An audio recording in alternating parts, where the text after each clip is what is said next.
தன்னம்பிக்கை மற்றும் ஆன்மீகம் பற்றிய கதை. ஒரு சின்ன கிராமத்தில் கண்ணன் என்ற யுவன் வாழ்ந்தான். அவன் மிகவும் திறமையானவன். ஆனால் எதையும் செய்ய தன்னம்பிக்கை இல்லாமல் வாழ்ந்தான். அவனுக்கு வாழ்க்கையில் எதையும் சாதிக்க முடியாது எனும் எண்ணம் ஆழமாக பதிந்திருந்தது. ஒருநாள் கிராமத்தில் ஆன்மீகப் பெரியவர் ஒருவர் வந்தார். அவர் தனது ஜீவித அனுபவங்களையும் தன்னம்பிக்கையின் முக்கியத்துவத்தையும் மக்களுக்கு பேசினார். கண்ணன் பெருமாளின் பேச்சை கேட்க அருகில் இருந்தான். பேச்சின் முடிவில் கண்ணன் பெரியவரிடம் ஒரு கேள்வி கேட்டான். சாமி, என் வாழ்க்கையில் எதையும் சாதிக்க முடியாததால் நான் முயற்சி செய்வது தேவையா? பெரியவர் ஒரு சிறிய கதை கூறினார். ஒரு நாள் ஒரு மாலா மன்னன் தனது தோட்டத்தில் ஒரு அசாதாரண விதையை கண்டுபிடித்தார். அது எதன் விதை என்று யாருக்கும் தெரியாது. ஆனால் மன்னன் அதை தனியாக நட்டார்.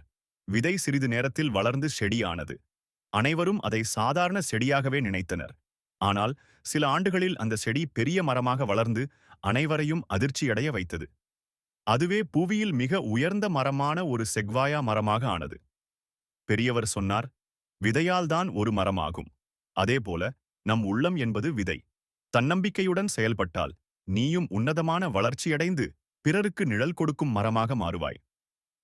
கண்ணன் இதைக் கேட்டவுடன் தன்னுள் மறைந்திருந்த தன்னம்பிக்கையை உணர்ந்தான். அவன் தனது திறமைகளை நம்பி முயற்சிக்கத் தொடங்கினான். வாழ்க்கையின் தடை சந்திரனின் தோற்றம் என்றால் தன்னம்பிக்கையுடன் செயல்படுவதால் வெற்றியை கண்டான். கதை உபதேசம். தன்னம்பிக்கையும் ஆன்மீகமும் நமக்கு ஊக்கம் தரும் சக்தி. தன்னம்பிக்கை இல்லாமல் ஆன்மீகத்தை உணர முடியாது. நம்பிக்கையுடன் செயல்பட்டால் மட்டுமே வாழ்க்கையில் நம்மை உயர்த்திக் கொள்ள முடியும்.